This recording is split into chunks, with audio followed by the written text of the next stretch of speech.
very warm welcome to the Indian Diaspora podcast, where we spotlight extraordinary Indians and global Indians who are contributing to India becoming a developed nation, the path, and to make resources, to make the country accessible to everyone, all levels, all strata of society. Today we have a distinguished guest, Advocate Jayant Bhatt, who is an expert in constitutional law, public interest litigations, and he's worked consistently for making justice accessible to all people in society. And apart from that, he's passionate about spreading legal awareness and empowering citizens with knowledge of rights. And we all know that there's a constitution and we have rights as citizens, but most of us don't know what they are and how we can use them. So he's someone who's actively working on these things. So today, I don't want to say too much, let's hear it from the man itself. But today we're going to be discussing the evolving landscape of Indian law, the role of diaspora, and what more can be done basically. We also will probably discuss the nexus of justice, dharma, and social progress to see where we can fix some holes.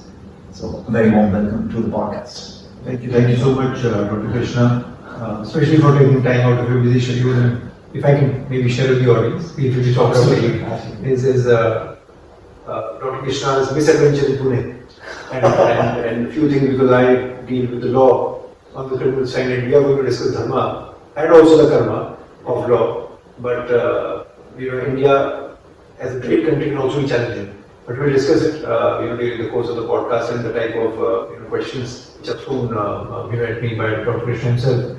And I hope that in all earnestness I'm able to answer them as sincerely as possible, so that our voice reaches out to the public at large, who is going to be the benefactor of this podcast. Before we dive into specifics, I want to ask him, why law? Why did you choose law? I think in hindsight, perhaps if I was still in the first year of college, I would have given you a different answer. Mm-hmm. Because when you're in college, you do many things for money. And at that point in time, you think which profession is very lucrative. Yeah.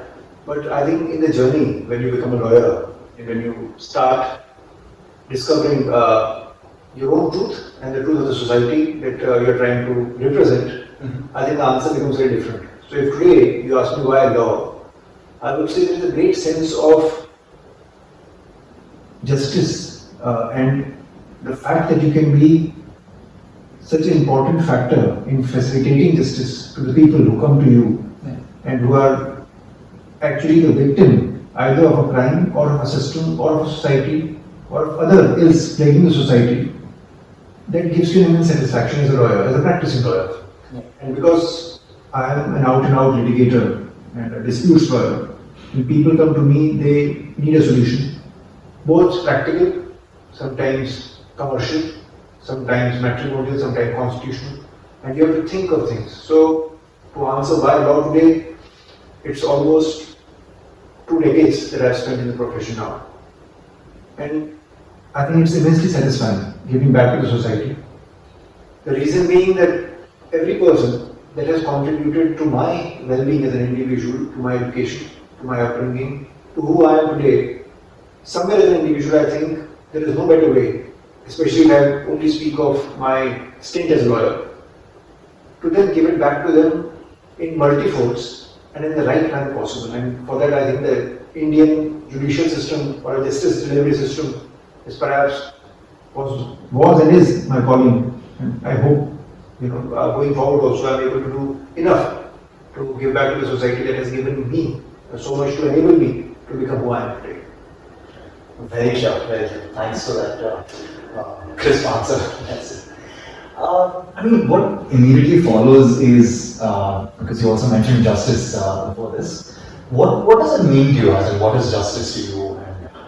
Let me give you an example of a case I did about 10 years ago when I just started my independent practice. And I remember one of a gardener who was working upstairs back then, came downstairs seeking some help. And I asked him, what is it that I can help you with? And he said, there are 15-20 of us who would like to come and meet you. And they were all slum dwellers, they were living in the slum area nearby. And the bulldozers were on their, on the periphery of the society, awaiting instructions to demolish their shanties, and then they did not know what to do. So I said, okay, but before I invite them to office, let me come and visit your house.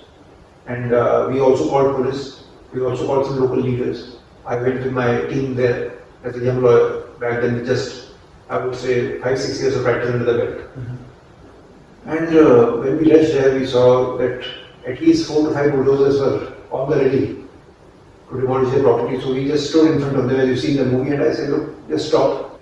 We don't know who is right, who is wrong. Because as a lawyer, it's also important not to be overpowered by emotions. It's important. You have to be rational. You have to, because when you go to a court of law, you have to hear both the sides.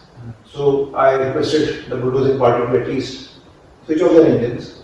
There was a court where I sat and I started interacting with the people, and they had their own stories. Obviously, because if you're a slum dweller, you would not have a pakka kagas or a property paper to show to the government that you own this part of the land. It may be encroachment for you all you know. And as luck would have it, we quickly prepared a writ petition requesting the court to at least put a stay order against the government bulldozers. And till the time, an alternate accommodation can be provided to them, because most of these people, like us, were from outside Delhi. They were trying to make a living, and they did not know who to go to, for help. And then I called them to office. I remember, as you can see, so far 25 people in this tiny room, and I was having a meeting, and I was just verifying all the documents that they had with them. So we quickly ran to the Delhi High Court back in those days, and after a good hearing or two, we got relief for all of them. Wow. And it's just one of the illustrations I'm trying to tell you, Dr. Krishna, that day, and it was a pro bono matter. A gardener had come and gone to their slums, and as a fundamental thumb rule in my office, I always told my staff also that make money, there is no harm in making money, and you charge the clients who will pay you. Yeah.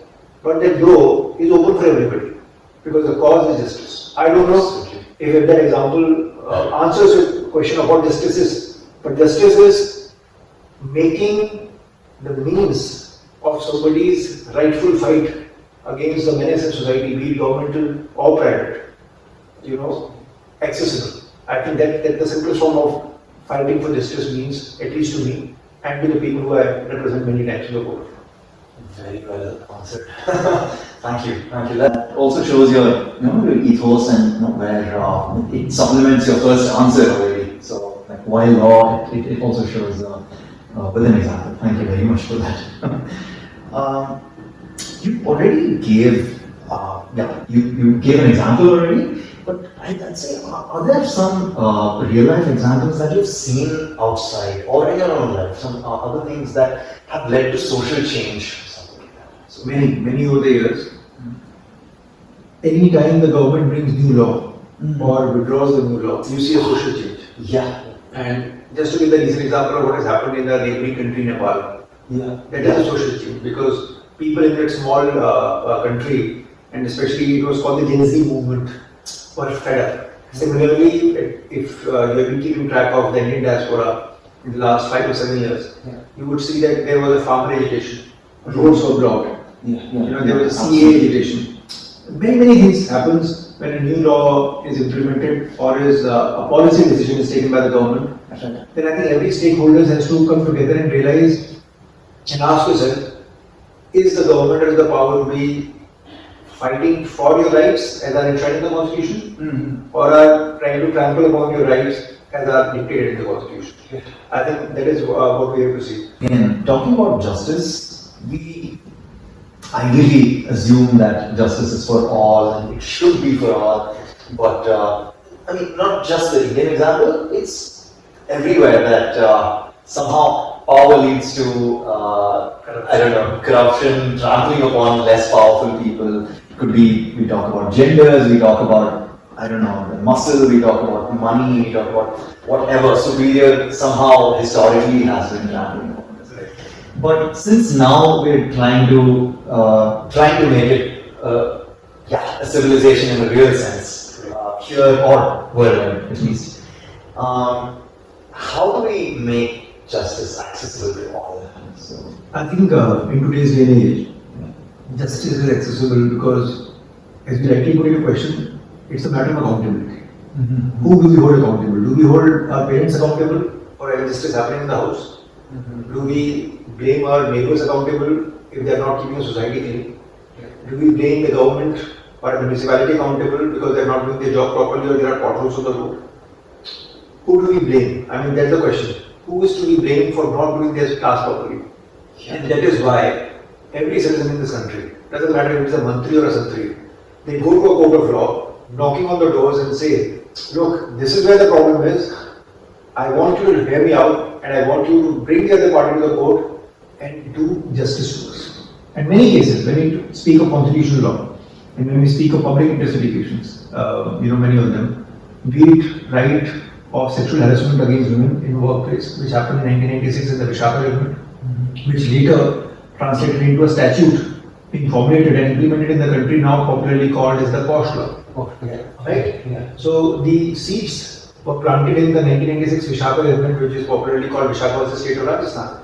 And when I was in law school as a student, I used to study it and I would see those guidelines. But today, as a practicing lawyer, I represent both the women who are the victims when they come to me and they have a problem. I also represent the management who has to formulate an internal complaints committee and decide on the matter. And I sometimes also have to counsel and advise the person who is accused of such conduct. So as a lawyer, I have to hear stories of different clients in different cases and advise them accordingly.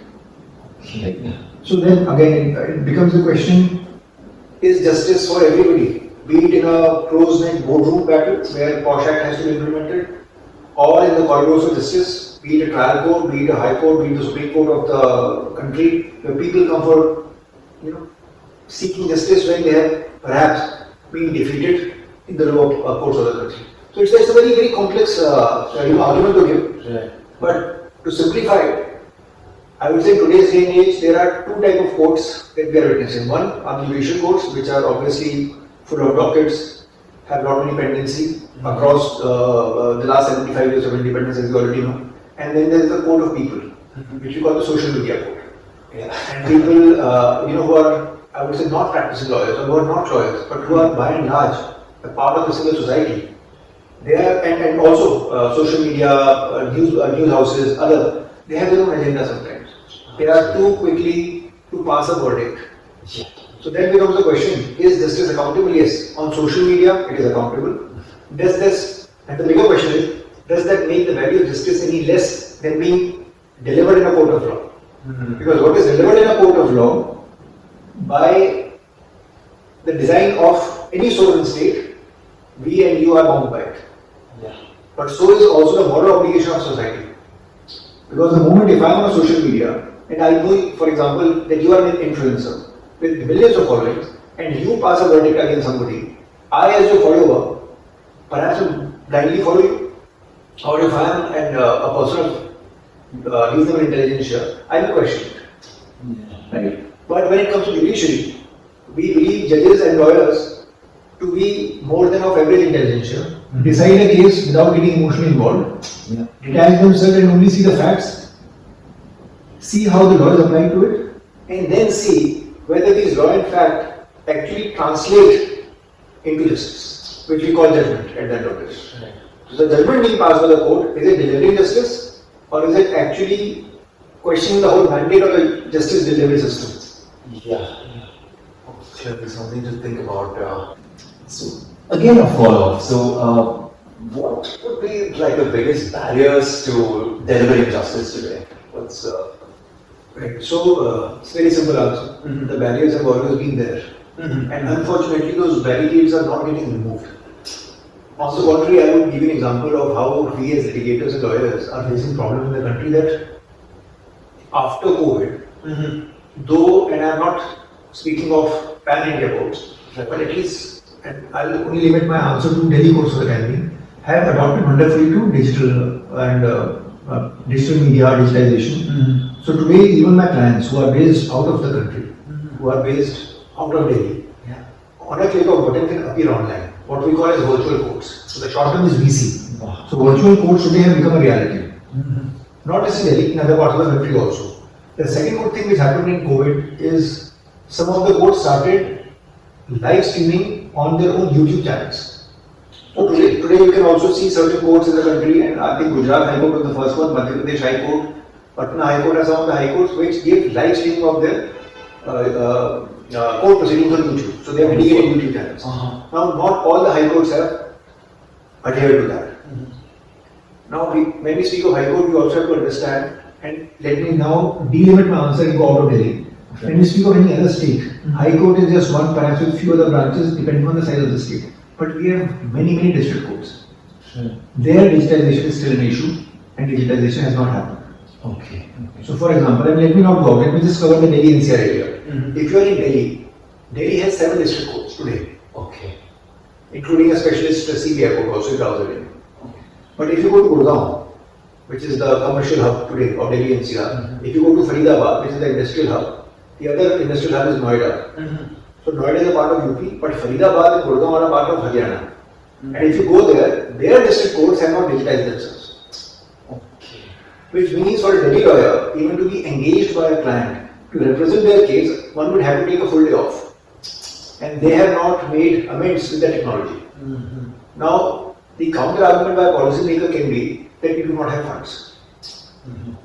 So that brings me back to the main question, and because the audience will also be NRIs, and I keep asking this question to myself and to the system, that is fund problem, or the problem whenever the finance minister declares the budget, why is the budget of judiciary never discussed in detail? And that's the problem. You will discuss about defense, you will discuss about highways, and that's fine, do it by all means. What about the justice system? The people of this country, and today we are the most populous country in the world. So for the most populous country in the world, where do you have the budget for the courts and the tribunals? That is problem number 1. Problem number 2 is that since independence till into 2025 today, why have we not decided that, and we have the data available with us, that many high courts in the country and the district courts in the country are working practically on 50% strength of the sitting judges, which is a problem. Now there are 2 ways by which judges are appointed in a high court in the country, and I am not discussing district court because otherwise it will become a little confusing for the audience. Delhi High Court, I think, has today a sanctioned strength of 66 judges. About 40 judges are currently sitting there. Similarly, in Allahabad High Court, the biggest high court of the country, if I am not wrong, we can check the data online. It has a sanctioned strength of about 150 to 160 judges. About 90 judges are operating. And this is the data which is available online. I am not manufacturing it. Any person, any citizen can go and check. Now the problem is, how are judges appointed? They can either be promoted from a lower judiciary, if they are a district judge, with experience they are promoted to become a high court judge, or a practicing lawyer with at least good 15-20 years of experience. Their name can be recommended and then they can be elevated to the bench, and that also happens. So both the processes are available to us. It's not that the processes are not there. Now the problem is, why is the government not doing it? And it's not a problem of a BJP government or Congress government or a state government. It's a matter of every government in a federal structure, be it a state, be it the center. Interesting. It has to be a collective call. And people within the country, or people who are NRIs or who have not taken foreign citizenship, need to ask a bigger question, because everybody, unfortunately, has to visit either a hospital or a court during their lifetime. Be it a simple matter of will, be it a matter of registration, be it a civil dispute, be it a property dispute, be it whatever. Unfortunately, these things can't be avoided. People have to come to court. And when I deal with my NRI clients, sometimes, and as I said, in Delhi, at least we have the grace of digitization. So I can just simply send them the link, they can appear online. If the time difference is not too much. If you are in America, Canada, Australia, time differences will be different. But in Europe, we have only 3-4 hours here and there, depending on summer and winter time. So you can still mark your appearances, you can see what is going on in the court. So some sort of transparency has come in after COVID. So one problem, as I said, to summarize it, is the problem of less number of judges. Because the judges on a daily basis are not able to finish their list. and we can't expect them also, because as a normal human being, a normal High Court judge today is at least hearing 30 to 50 matters daily from a list of at least 100 matters which are in their court on a daily basis. As a human being, I have to deal with at least 30 40 matters with 1 hour of lunch break. Prepare for the next day. Also, if I pass an order on the previous day, I have to read it, vet it, sign it. Judgments which have been reserved in matters heard previously have to again be read.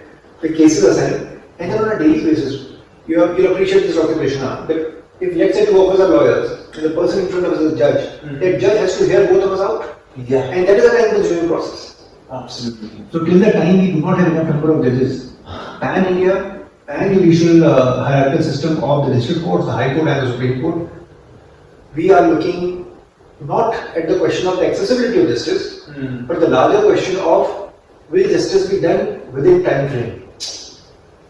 Because if let's say, let me give you a parallel example of going to a hospital. If I go to a hospital in an emergency, or even let's say it's not an emergency, but I have to have some sort of surgery done, I will take an appointment from a doctor or a medical consultant, a date will be given to me, and the operation will follow. But that's unfortunately not how it happens in the courts. Courts first have to ascertain the facts. They have to first realize who is lying, who is not lying. So that is a bigger question. So the number of judges have to increase, and the digitization has to go pan-India. And I keep giving the solution to the people. I don't know, maybe if your NRI Films audience are listening to this podcast at a later date, the simplest solution to digital India today is that we don't have to formulate hardcore rules. Today, if we are recording this podcast on a mobile phone, and we have seen this happen during COVID times, that even when judges were homebound in a national lockdown, they did their work beautifully even on a landline by passing orders and by entertaining people appearing on a WebEx or on a Zoom or on a Google Meet or on a MS Teams on their mobile phone. So I understand that the government may perhaps be short of funds, but today every person has a mobile phone. Including a judge who is a well-read person, who is not hand-to-mouth, who can just simply switch on his phone and say, I am ready and willing to listen to a matter, even of a person who is in a remote village in the country. How difficult is that? Absolutely. Solutions are always simple. And who am I to question the wisdom and the honesty of a judge who is using his own phone to hear a matter? Absolutely. It's a very simple solution. And I have been to the remotest district courts in this country. For matters. Places where there is just one hand pump for water, there is not even a cafeteria. And just one negative fan where a judge is sitting and doing a wonderful job. They don't even have computers there. But they have mobile phones with them. So solutions, and when we speak of digital India today, when our Honorable Prime Minister goes abroad and say that yes, India has become digitized and we have embraced systems like UPI, where within seconds financial transaction can take place, my question, and perhaps if somebody has a better answer to it, can answer, why can't we digitize the judicial India? Absolutely. Very well taken. Thank you. Thanks for that answer. Slightly off topic. Is there like an urgent judicial reform required in the country? Is there something that's very pressing in your opinion? I think it's always pressing because when we can order food from Zomato and Swiggy within minutes, why can't we get justice within weeks? Leave alone days. I'm saying within weeks. And these systems, we need to have the full strength of judges sitting in court. I think we also need to do away with the system of tribunalization. Because too many tribunals have opened up in the country and they have only clogged the artery of the judicial system, in my mind. I think if you, and the government has already earmarked, many state governments have opened bigger complexes for their respective high courts.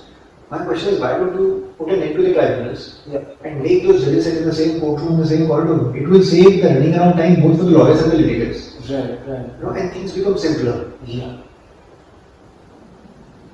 You are a scientist yourself, Dr. Krishna, right? And in science as in life, we do believe that the answer to any complex problem has to be a simple answer.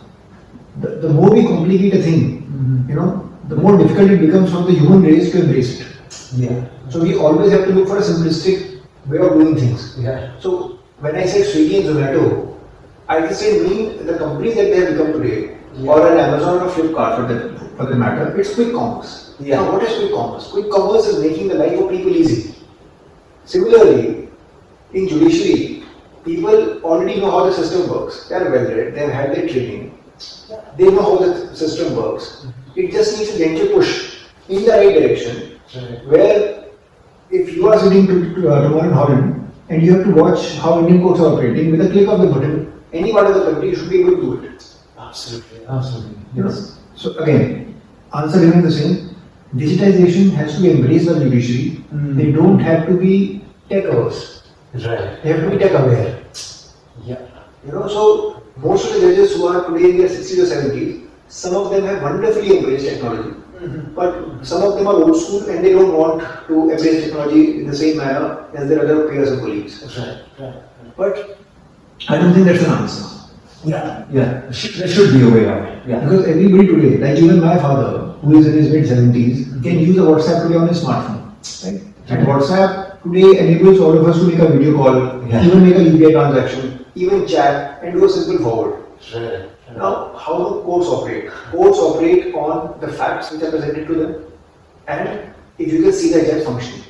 Say today I open my laptop and I can see a court in action. Let's say I'm a law student, for example. Or I'm a lay person. I'm a civil layman who doesn't know ABCD of law. But from the learning perspective, and it can also be utilized by academicians across the world and not just in India, is that if I can see live streaming, as I said, 2-3 courts are already doing it, but if I can see the live streaming of courts, at least as a layperson, I know how the courts in my country are functioning. Right. Transparency is already there because I made the YouTube channels. Yeah. Right. What has unfortunately started happening in the country, and I don't know if you're aware. Now, some of these high courts have a YouTube channel, but there have come other bogus YouTube channels which take snippets of the masala of some court hearing and make a shorter YouTube video just to make a revenue out of it. Oh. So it will show that the judge today scolded so and so. There was a heated argument between the lawyers. Yes, these are part and parcel of the system. But people in this country are so smart that they have started monetizing these court clips like an Insta reel or a short video. Right. So that is what has started happening. So if these things can happen digitally, I don't find a reason in the courts as to what is stopping them today in taking this step forward. I mean, today we are speaking of AI, right? Yeah. As we record this, AI today is reality. Right.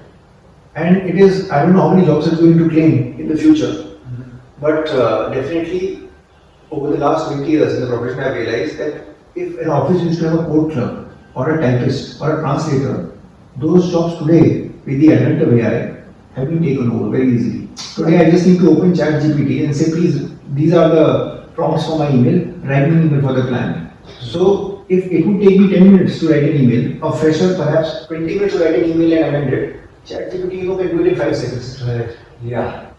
Right.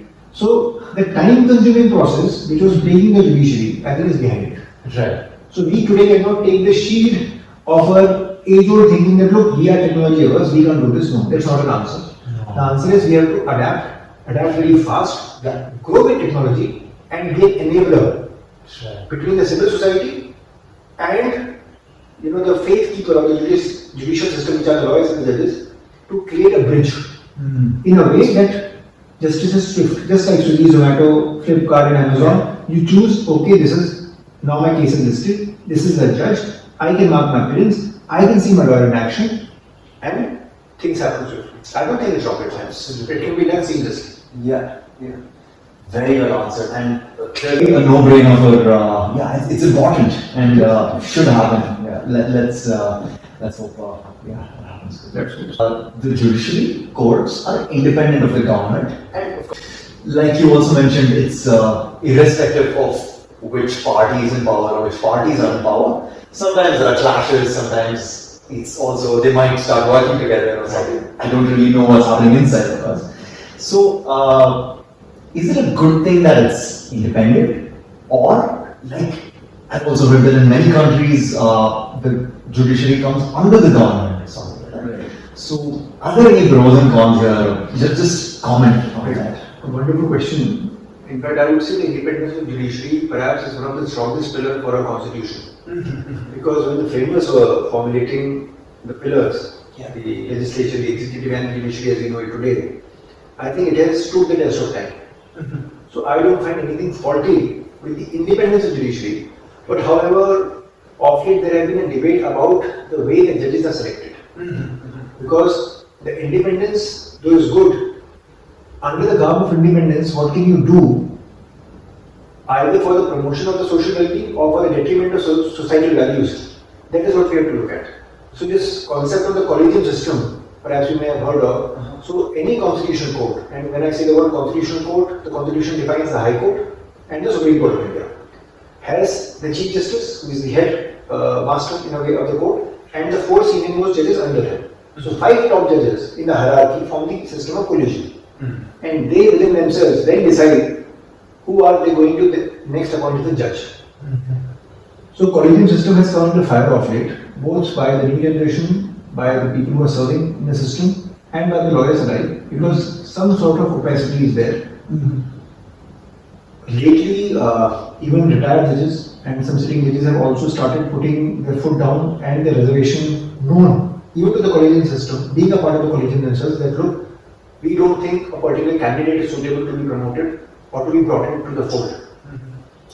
Now, in that case, if such recommendations are ignored, it causes detriment to the entire system. Now, judiciary may be independent, yes, and it may have to do nothing with the powers to be agreed.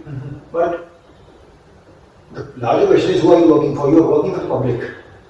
And the public money, or the taxpayers' money, pays for your salary. Doesn't matter if you are a legislator, doesn't matter if you are a judge. The taxpayers' money is paying for your well-being, paying for your bungalows, paying for your cars, paying for your salary. Simple as that. Your lifestyle is funded by the public at large. So the public at large needs to know what is going on behind the closed door. So Supreme Court has taken certain steps in the last few years, but then with every time there is a new chief, new rules are framed. And it has been the system like that. So you might have heard of NJAC, the National Judicial Act, which was brought a few years ago, when the BJP government had come to power in 2014, and there was a long debate as to why NJAC should be implemented, but eventually it was scrapped. So the idea was that the collegium system should be done away with, and the judges, along with the members of civil society, member of opposition, the party in power, should all form a committee, and from that committee you can decide the judges. Personally, I never thought it was a wrong move. But then, before the act could be implemented, it was scrapped by the constitutional bench of the Honorable Supreme Court of India. Now, what are we trying to prove here by being? They're saying, look, we are independent. As a judiciary, I know, yes, we are independent. But this independence has to benefit the public, right? Absolutely. So that becomes the question. And I am not saying that policymakers or the government is always right. But the judiciary is also not always right. You know, and if you ask me why, because the old adage as it goes is to err is human. And till the time human beings are sitting on a seat of power, be it a judge, be it a policymaker or a politician, or be it a babu or a bureaucrat, they may be good people with their heart in the right place, but they're bound to make mistakes from time to time. And for that, as I said earlier, the word accountability is very important. Who is accountable? How do you hold people accountable if either they are creating mischief and if people know that a mistake has been created? So yes, independence, as I say, is a valid ethos given to us by the Constitution, but it should not be taken to such extreme that there is a detriment of the society attached to it. Again, lots to think about, and there's so many aspects to this. India is running the campaign of 75 years of independence, and we're looking towards 2047 for 100 years, and is what should be achieved by then and all that.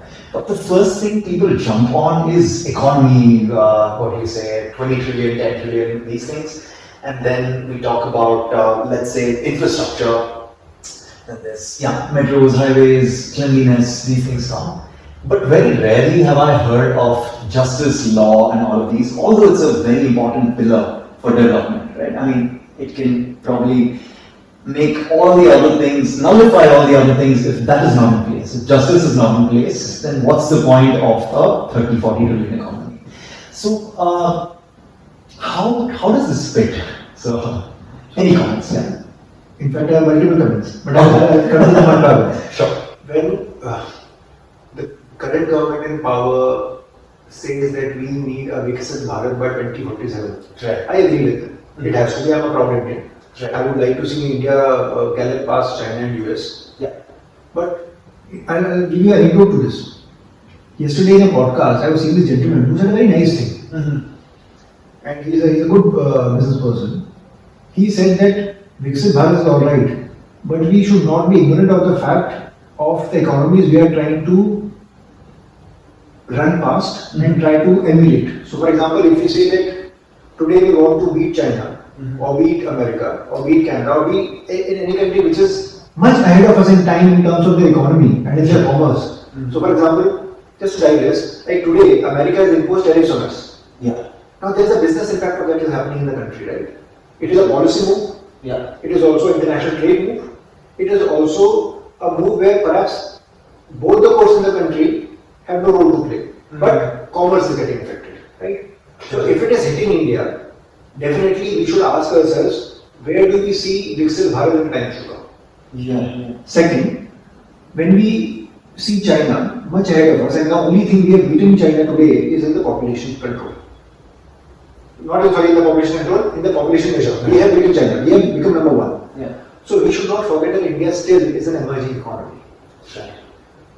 Also, a country which has been traditionally poor and is trying to meet the target of a developed economy, it will take time. Yeah. And when I gave you the example of the gentleman, that businessman, he said that India that we are trying to envisage in 2047 will be the China of today. So what China today is, or what a US today is, or what a Russia today is in 2025, even if we can be a size of that economy or that prosperity in 2047, then we can call ourselves Viksit because they are already Viksit, they are already developed at that. Right? So we are already 20 years behind or 25 years behind. So in 2047, we again will be perhaps, if not 10 years behind. Yeah. So yes, we are going in the right direction. I am not on that. But India is not just Delhi and Bombay. You know, India is everything from J&K to Kerala. Absolutely. We have to see the topography of the country. Yeah. And if you go to a smallest village or a kasbah or a township, there are struggles. As I said, the justice delivery system, there are district courts which perhaps would not even get a power 24/7, which are in a rickety state. That is not how I would like to see my Viksit Bharat. Yeah. And especially as a lawyer. Absolutely. You know, I would like to see a Viksit Bharat, and when it comes to law, where a person at a tap of a button can have access to justice. You know, that is the real model of Viksit Bharat. And talking in terms of just pure business and commerce, when we say ease of doing business in India, now what is this ease of doing business? Ease of doing business is if I am a foreign company or if I am a person sitting outside India and want to pump in funds into the business, I should not be afraid of the judicial system. I should not be afraid that, look, if somebody puts a matter against me or if somebody defrauds me and I have to file a case against them, it should not be stuck for years in a court of law. Right? The commerce has to work in terms with the corridors of the court. Across the continents. It's not just, I'm not talking of India. But look at the example of any developed country. By and large, people are law-abiding citizens. Yeah. They respect the law. Yeah. They don't do jaywalking. And they follow the traffic. Now, you are from Bangalore. I live in Delhi, and you know how the traffic functions there.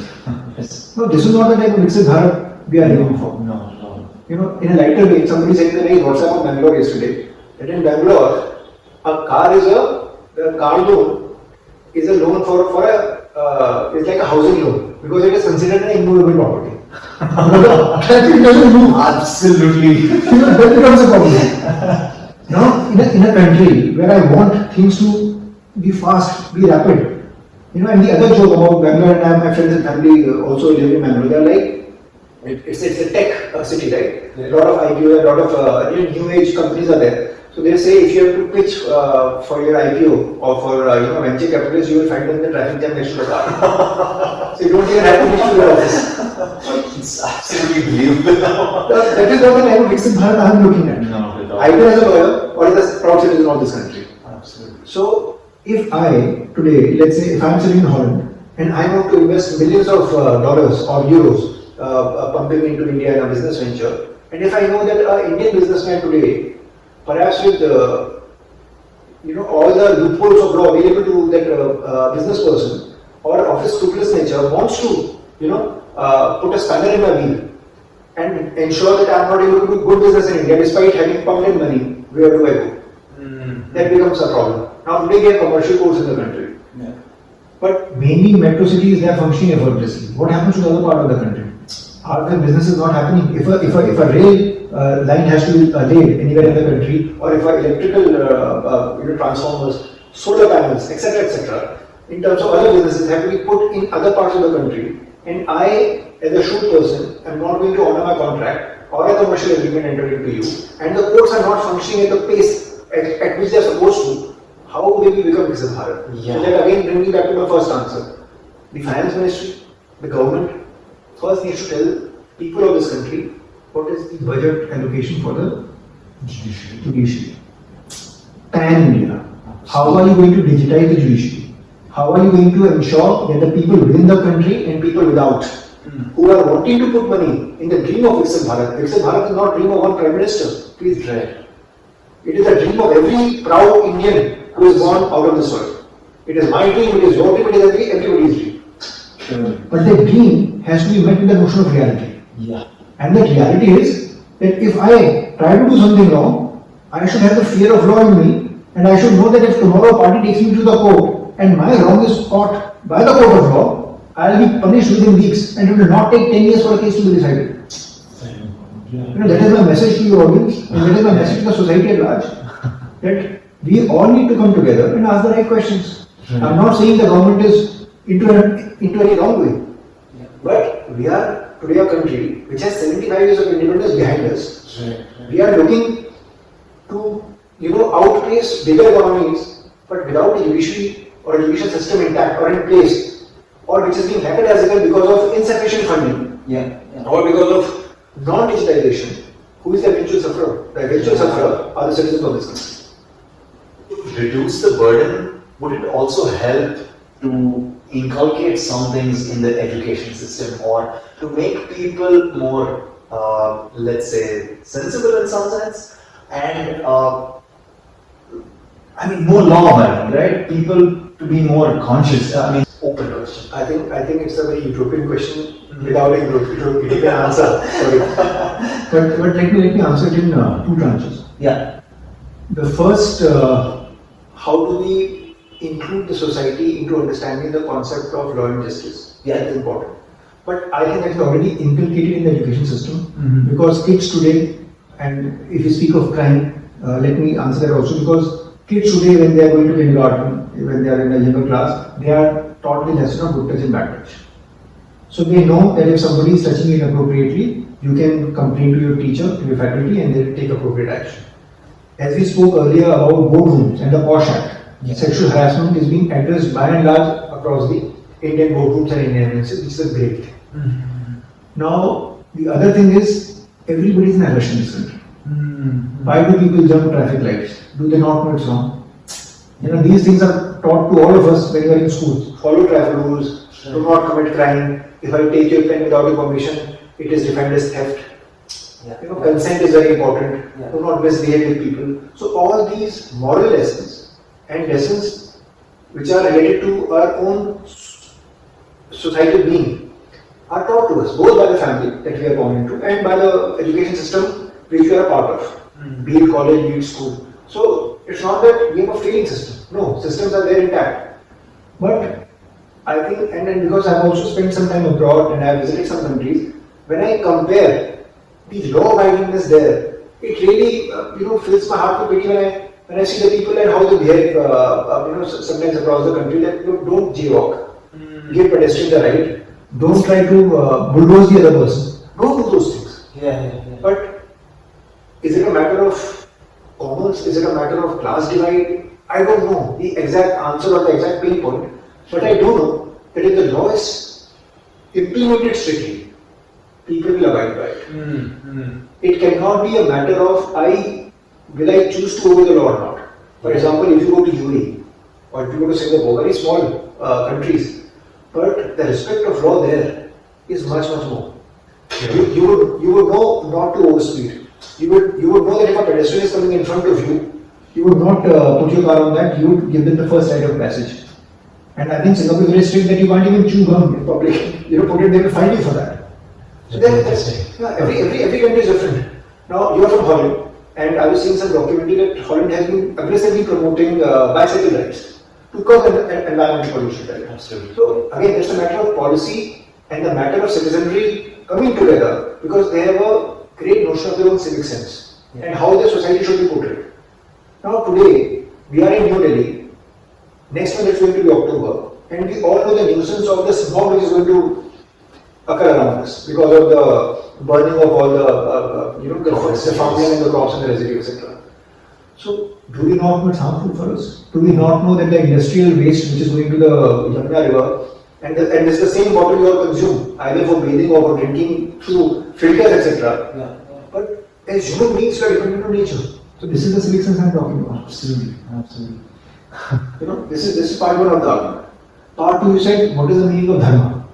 Are courts not aware of dharma? Are policymakers not aware of dharma? Are bureaucrats not aware of dharma? Yes, they are aware. In fact, I will give you two Sanskrit shlokas, and both of them you will find engraved in a wooden board in every courtroom in the High Courts. And if you go to Delhi High Court and you go to Supreme Court, they speak about dharma. So, one shlok is Yato Dharmastato Jai, meaning where there is dharma, there is victory. The other shloka is Yato, and the second is Yato Dharmastato Jai, Dharmo Rakshita Rakshita. The one who protects dharma, the dharma protects that person. Right? Yeah. So both these engravings you will find one in Delhi High Court and one in Supreme Court as a motto. So even if you go to their website, you will see the depiction of dharma. Now we have to realize what do we understand by dharma. Now dharma is my duty, is a moral duty, let's say. That you have to be on the path of righteousness to ensure that dharma is done. So when I say Yato Dharmastato Jaya, which means the one who protects dharma is on the right path. And the one who protects dharma, the dharma protects it. But how do you know what your dharma is? It has to come from the karma. Because karma is your action. In Hindu mythology, there are two gods. One for karma and one for dharma. And they are both the children of sun god. So Karmadhikari is Lord Shani. And Dharmadhikari is Lord Yam, the Lord of Death. So when people say that after death, aapka lekha jokha hoga, your karma will be taken into account. So the Dharmadhikari, Lord Yam is taking account of all your actions on this planet. And Karmadhikari is Lord Shani, one of the most feared god. Saturn. The planet Saturn is called Shani. So that is Karmadhikari. So Karma and Dharma are both values of our human life. Right? So when you say what is dharma and justice, I say that dharma and justice have to be defined by karma. So if a client comes to me, and let's say I'm a criminal lawyer, and I know he has done something wrong, my duty as a lawyer, my karma, is to ensure he gets a representation in a court of law. It is also my dharma to tell him not to commit another wrong. Right? So it's a very delicate balance. It's a very delicate balance. Because the moment you become a lawyer, there is attorney-client privilege. You cannot tell what a client has told to you, either to a judge or to anybody else. Because there are too many secrets a client is carrying with you. So a lawyer, the motto is, whatever you tell me, it remains with me from cradle to grave. I cannot even trespass that. So that has to be my karma. And accordingly, when I represent that client in a court of law, I have to adhere to the part of dharma, so that justice is done. And it doesn't mean get him a conviction. It also means get him a acquittal if possible by doing the right things, by asking the right questions, by doing the right amount of trial. And eventually the judge has to decide. The decision is not mine. As a lawyer, I have to focus on my karma only to ensure that my dharma is not altered. Right. So they have to go hand in hand. Thanks a lot for this really nice answer. I'm going to step into a little bit with the diaspora part, People, Indians living abroad, I guess. First thing that immediately comes as a link is Vijay Mallya, Nirav Modi. Lot of names that just keep popping up on the internet and people are frustrated. Facts are not in place, and I mean, At least in the mouths of the common people. Right. why, first of all, why do they get off? Why, if they are fugitives, Right. why is it so easy to move away? Why is it so difficult to bring them back? Where is the lapse? What are we doing wrong? I think, let me answer it one by one. First thing is, as an NRI, if I'm watching something, Mhm. and internet is very notorious in terms of that. Your ISP server already knows what to show you. Yeah. So, you know, and both Vijay Mallya, Nirav Modi, and now Mehul Choksi, etc., are some of the famous fugitives that the country has had the misfortune of having. Yeah. Now, how did they escape? Obviously, because they had friends at the right places, if not in the high places. Because it's not easy that if you're going to go and fly an aircraft, be it a charter or be it a commercial plane, people would not know why you're going abroad. Second, again, as a normal NRI and as a fugitive, they are scared of the Indian judicial system. Not perhaps so much of the punishment that is going to be meted out to them, but the process of the punishment. As I said in my earlier answer, if a trial is going to take 10 years, and for out of these 10 years, if for 5 years they are not going to be given bail, then it's a punishment. And imagine if they get a clean acquittal after all this. Then would they still be considered fugitive? That becomes a question. Now I'm not giving them either a green light or a red light. I'm speaking from a very impartial point of view that a trial has not taken place. The government of the day today is trying to extradite them and get them back to India for a fair trial to be conducted. Can a fair trial be conducted? Absolutely. Trial keeps happening on a daily basis in the country. That's not rocket science. But with all the facts on our side, I think of it, the famous jet airlines was grounded because of liquidity issues. There, the owner, Mr. Goyal, I think was apprehended when he was about to fly and he was brought back. So the question is, when he can be tracked, how come people like Nirav Modi and Vijay Mallya were let go? That becomes a moot question today because it has happened 10-15 years ago now. Sure. And now I think Vijay Mallya did a recent podcast of 2 to 4 hours and tried to give his side and a podcast with a popular young chap. I wish it was a lawyer who was doing the podcast, perhaps a few pertinent legal questions could have been put to him. Because he was unilaterally saying that, look, I did this, I did this, I did this. And as I said in a court of law, you have to have a counter argument to every fact which has been presented against you.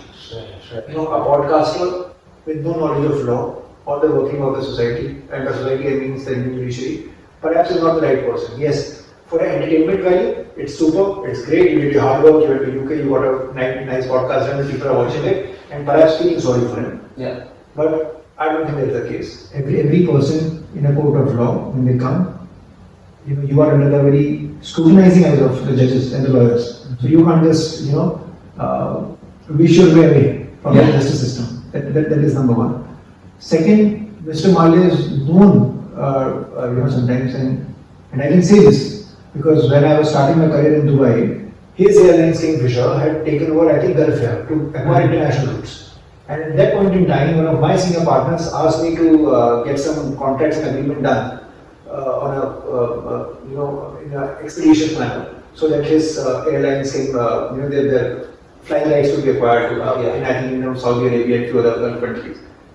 And I remember in my time in Dubai, before I entered to my homeland, he had not cleared the fees. Okay. So if you can bypass a lawyer fee, fleeing a country I don't think is a great shake. And I'm not saying he's happy now, or he would not have paid the fees. My partner also at that point in time told me that he has not cleared the bills. And he has to write them off as a bad debt or as an NPA. So I'm saying that if you can do it to a law firm, with a team of lawyers working for you, making a Mickey out of the general public is very easy. And that's why large ticket scams happen in the country and you cannot catch them early. Like today in India you must be hearing so much about cyber frauds. Yeah. Now most of these cyber fraudsters are both within the country and outside. Right. And UAE is the hub for it. Okay. I have clients who have come to me for legal advice who are sitting in Dubai and running all these gaming apps in India. Oh. Yeah, as a lawyer, I cannot divulge the details, but I can tell you so much. Right. I just want to poke you a little bit more on the same thing, Joe.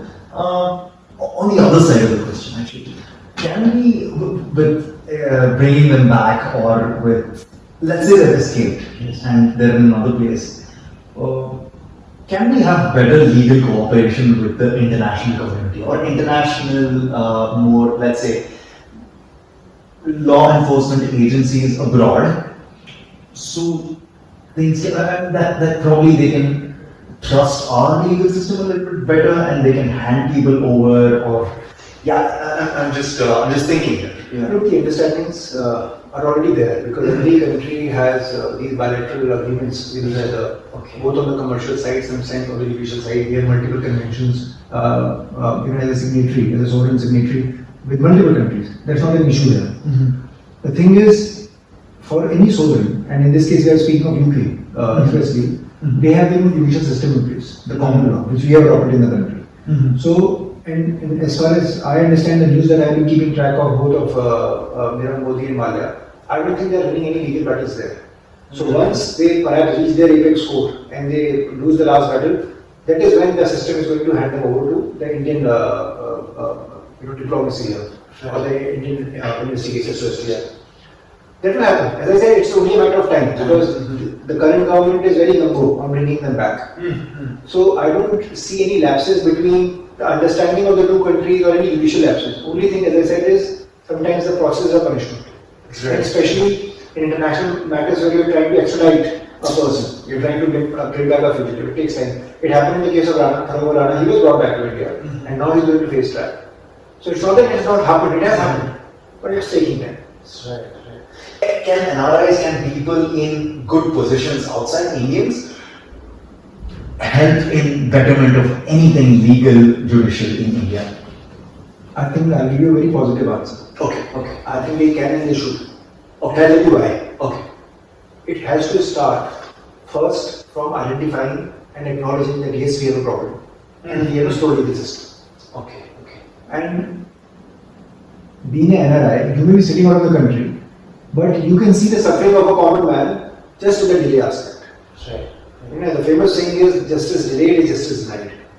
Right? As an NRI, tomorrow you may also be a legal hazard in the country.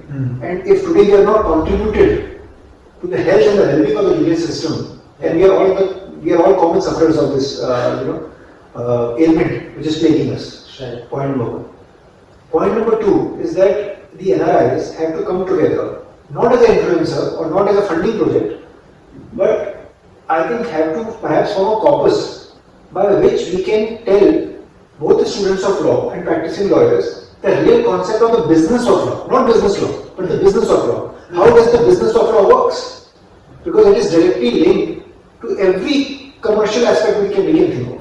For example, if I am today going to be a law student, and that's what I keep telling my interns also, young students who come and train under us, I tell them, you may have studied company law and business law, but nobody tells you about the business of law. Now, what is this business of law? This business of law is how do courts function? How are they funded? How are you going to get a client? How are you going to get a fee from a client? How are you going to utilize that fees in running of your office and in paying salaries? Everything is about commerce, right? Absolutely. So if today the court says, look, the government has not given us enough funding, we do not have enough money in our purses from the exchequer to pay to the staff or have more judges, that's a commercial problem. That's the business of law.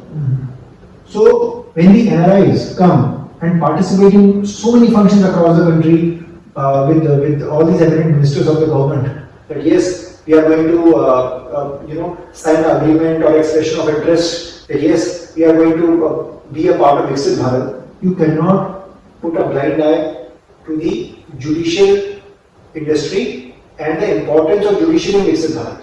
That is very important. Is judiciary lacking in funding? Absolutely. What can we do as NRIs and as like every other sector can be privatized? Question is, can judiciary be privatized? Partial answer is, judiciary has already been privatized. Now you'll ask me how. When we speak of arbitration in the country, we have private arbitrators, we have retired judges, we have practicing lawyers. who are arbitrators. It's privatization of the justice system. Right. Yeah. Right? Yeah. Absolutely. The salary of an arbitrator or the fee of an arbitrator is borne by the parties directly. They are not government funded. No. So if we have already taken steps in arbitration, in mediation, in negotiations, where justice has been privatized, should the courtrooms also be privatized so that the countrymen today sitting here and abroad can put the money in it? Very interesting. We don't need to change the judges, we just need to give them better salary. Yeah. And if the government can't do it, let the citizens do it. Absolutely. Eventually, my accountability as a judge is to the citizens. Yeah. Right? Yeah. So tomorrow, if I buy a packet of chips and the packet of chips is faulty, I blame the MNC directly because I have paid money for that packet of chips. Yeah.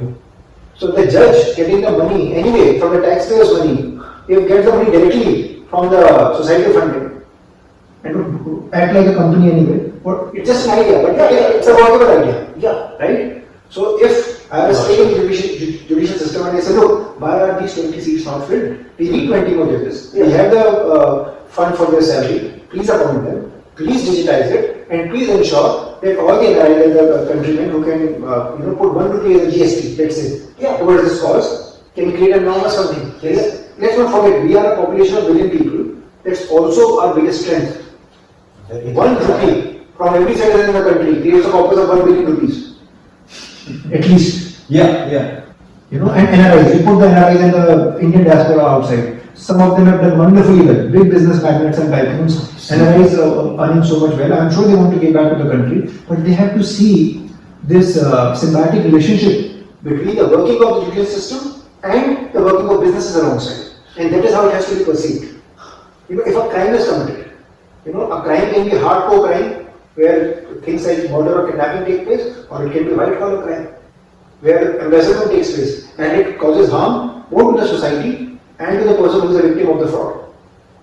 Now, someone who is a victim to the fraud should be equally entitled to get a good lawyer, a good judge, and a fast and speedy justice system. Yes. So, there is nothing wrong in the word funding. When COVID happened, the Prime Minister himself asked for the funding from the countrymen and from NRIs. There was a special PM account which was created. Was that not funding? Yeah. Of course. And if you ask me how much fund is there, the government will keep silent. So if the government can ask for funding in a time of COVID, I think the judicial system, since independence, so far as the slowness of the system is concerned, is in a crisis. We have to acknowledge it. We have to seek the right funding, the right mandate from the people of the country, inside and outside. That is what my simple solution to this problem is. Very nice answer. As an optimist, as just in this moment, as an idealist, maybe, would we be in a position, or should we be in a position to contribute to global legal systems, like Indian laws, Indian lawyers, Indian legal thinkers, think tanks, or in any sense? Should we also contribute to global legal systems, or to probably some things, some specifics from India in the legal context, of course, in a position to be used abroad as examples, or open question again? Right. See, that's already happening because there is at a university and an academy level, there is already a lot of teachers and student exchange program happening. Mm-hmm. Sometimes when we as lawyers and judges also interact with judges of other countries, they are invited abroad. Judges from other countries are invited to India. Mm-hmm. Like I think this week an international arbitration which is already happening in Delhi and in Mumbai. So there is already an idea exchange happening. Mm-hmm. And that keeps happening at a very regular interval, where judges from the country are traveling abroad and judges from foreign countries are traveling to India, and ideas are exchanged. So ideating has been traditionally a part of judicial growth, wisdom, and how societies are developing. And many times we use foreign judgments in our arguments, and many times foreign courts use Indian judgments in their arguments. So that knowledge exchange is already there. I would agree with you that an idea of perhaps a good think tank and a policy where NRIs, like-minded lawyers, perhaps retired judges, because active judge would not like to partake because of conflict of interest and other considerations, can come together and put the ball rolling in the right direction. Now we have some really good law schools in the country who already have incubation centers for too many ideas to happen for different verticals, be it intellectual property, be it commerce, be it commercial law, be it criminal law. Things are happening. It's not that things are not happening, but at the same time, there are gaping holes. For example, if today I am studying law versus I am a practicing lawyer versus if I am a sitting judge, we may all have a different foresight to offer. Yeah. A person in a first year of college lacking experience would not be able to ideate with a person who is 20 years into practice or with a person who is 40 years into practice. Right. So we need to bring all the stakeholders together in a manner which is conducive and can be done. Yeah. Something like this can be formulated. Right. But for that, the willingness and the transparency in the process has to be important. And only then can we execute it properly. A traditional rapid fire thing. One of the first things as an amateur, as someone who doesn't know much in law, I would want to know, is there a book you recommend to people, something related to law, if you have? Just not very difficult because it's a very immersive experience. It's like an ongoing TV series with multiple seasons. Okay. So I wish there was a book to it. There are very elementary books if you are wanting to enter law school. Okay. Career in law, what to expect in law. That's very different. Yeah. If you are wanting to make a career out of law practice. But I think there are already too many good series, US American series like The Suits and Boston Legal and The Practice, which will give you an immersive experience on how lawyers think and work and how the system works. It's basically a good sketch for the system across the world. Ah, beautiful. You answered two questions at a time because I was mostly going to ask you if there's a movie or a series that you think is closely related, but of course you gave some names, so amazing. If not law, what for you? Well, I think my wife says I would be a good journalist because I perhaps ask that question sometimes. Maybe I don't know. Okay. But I don't know. If not a lawyer, maybe I would be a farmer. I don't know. Just living closer to nature. I like both your answers, the journalism and farming. Very nice. If there could be a law you could implement or just something that you can do, Indian, international, whatever, in public, without any consequences for you, if you have something like that. Only law will be a time-bound manner of case disposal. And I'll tell you why. Just to expand on this answer, when I started my career in Dubai, in UAE, and I'm doing this when I was there from 2008 to 2010, the time limit for disposing of the case from the lowest court to the highest court is 3 years. Okay. You have to do it. Brilliant. I think we need a law like this in India. That from the trial court to the Supreme Court, you need to have a time frame. Please finish it off. That is what I would do. If you give me the power, this is the first law I'm going to pass. Super. I really hope something like this happens. I mean, the whole country is going to be super happy inside and outside the judicial systems. To make justice swift, top suggestion. Digitize. Super. Is there something that's a misunderstanding about lawyers, about the judicial system? Yeah, I think people think lawyers are liars. Which I think is a first problem. Because people lie, they think the lawyer is going to lie for them, but that's not how it functions. You have to be honest before the judge, otherwise you will be held either for contempt or for perjury. Super. I mean, that was also insightful for me. Thank you. Do you have a legal hero? I have quite a few legal heroes who I look up to, so I'm not going to name one person. But as I said, in the walk of life, I have looked at so many people, and they may not necessarily be lawyers. Could be. From any part of life who have done wonderful work and who have inspired a generation. There are too many. I can't name just one. They can make TV actor. As I said, right. What a series you are inspired to do good. Absolutely. Yeah. So there is no particular legal hero because there are too many good people in the system, and I can't go make service by anyone. Absolutely. No, I completely understand. Did you, let's say you have a really tough legal challenge. Right.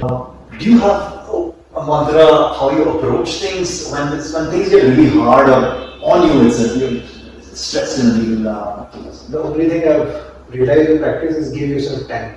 And when you give yourself time, ideas come to you. Because in a stressful situation, you're always out of ideas. Super. Okay. Very nice. Do you have a message to the youth?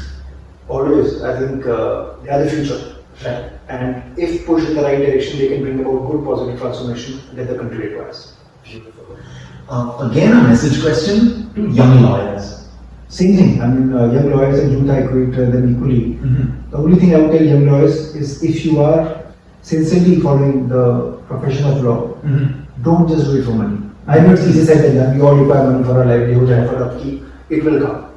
People elder than us have told us this mantra. I have realized, and you should not compare yourself because comparison always follows misery in the mind. That should not happen. Somebody will always be better than you. Somebody will always be worse than you. Stop comparing. Do your best. And one simple line I always tell people is: get up, suit up, and show up. Really grateful to have you on the podcast. Thank you. Thank you so much. That was very beautiful. It was my pleasure.